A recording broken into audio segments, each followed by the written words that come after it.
सूचना प्रौद्योगिकी का केंद्र हैदराबाद भारत का हृदय है। परंतु क्या आपको पता है कि 75 वर्ष पूर्व यदि सरदार वल्लभ भाई पटेल ने जवाहरलाल नेहरू की एक बात मान ली होती तो आज यही क्षेत्र भारत के पेट में कैंसर की भांति होता। आइए जानते हैं कि हैदराबाद रियासत को लेकर नेहरू की मंशा क्या थी। हैदराबाद 13 महीने के बाद क्यों स्वतंत्र हुआ?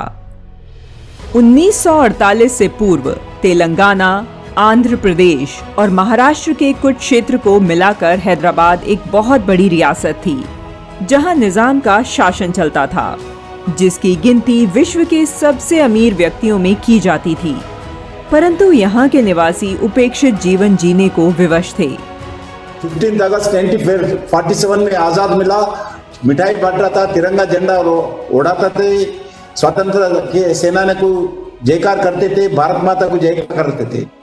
मगर वही समय हैदराबाद में डिक्टेटर निजाम के रूल में, रजाकर के राज्य में गांव में हिंदुओं के ऊपर, महिलाओं के ऊपर अत्याचार होता था। हजारों लोगों को मार दिए, लूटे, रेप किए। 3 जून 1947 को जब भारत पाक विभाजन हुआ तो 500 से अधिक रियासतों ने भारत में शामिल होने की इच्छा प्रकट की, जबकि हैदराबाद के निजाम ने अपनी रियासत को स्वतंत्र देश घोषित कर दिया। परंतु वहां की जनता भारत में शामिल होना चाहती थी, जिसके कारण हैदराबाद में दंगे भड़क गए।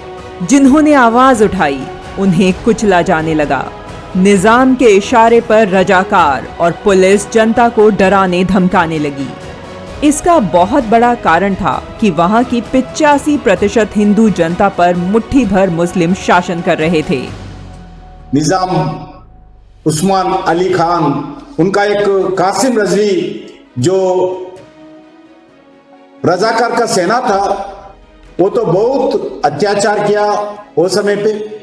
उनके खिलाफ Swami Ramanand Tirtha, even PV Narasimha Rao, Komaram Bheem, tribal leader जैसे हजारों लोग आर्य समाज के नेतृत्व में, हिंदू सभा के नेतृत्व में, कुछ अदर ऑर्गेनाइजेशंस के नेतृत्व में संघर्ष चलाए।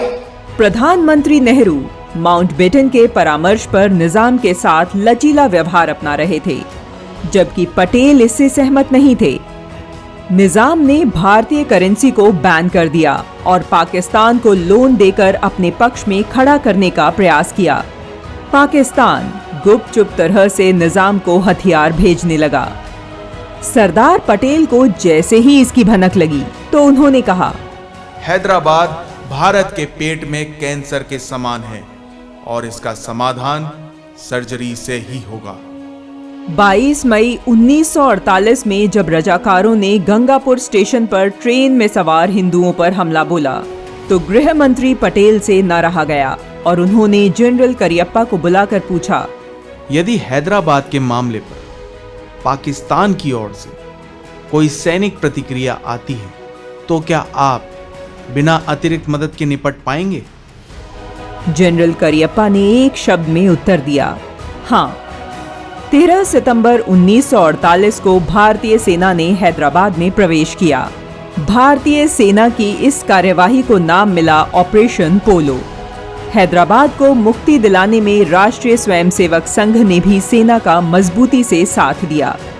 जब सेना हैदराबाद में प्रवेश कर गई तब इसकी जानकारी प्रधानमंत्री जवाहरलाल नेहरू को दी गई, क्योंकि पटेल को अनुमान था कि यदि नेहरू को सैन्य कार्यवाही के बारे में पहले से बताया गया तो वे इसे रोकने का पूरा प्रयास करेंगे। 4.5 दिन में ही हैदराबाद की सेना ने हथियार डाल दिए और सरदार पटेल के अदम्य साहस के आगे निजाम को झुकना पड़ा।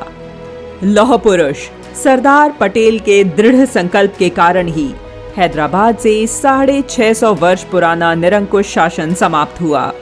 यहाँ के निवासी अत्याचारी शासक से मुक्त हो गए और हैदराबाद में भी तिरंगा लहराने लगा। कल्पना कीजिए, यदि नेहरू की बात सरदार पटेल ने मान ली होती तो आज भारत का नक्शा कैसा होता। सरदार पटेल की भांति कड़े निर्णय वर्तमान सरकार भी ले रही है, जिसका परिणाम है जम्मू कश्मीर। जहां आज शान से तिरंगा लहरा रहा है। एक भारत श्रेष्ठ भारत के सरदार पटेल के सपने को साकार होते हुए पूरा देश देख रहा है।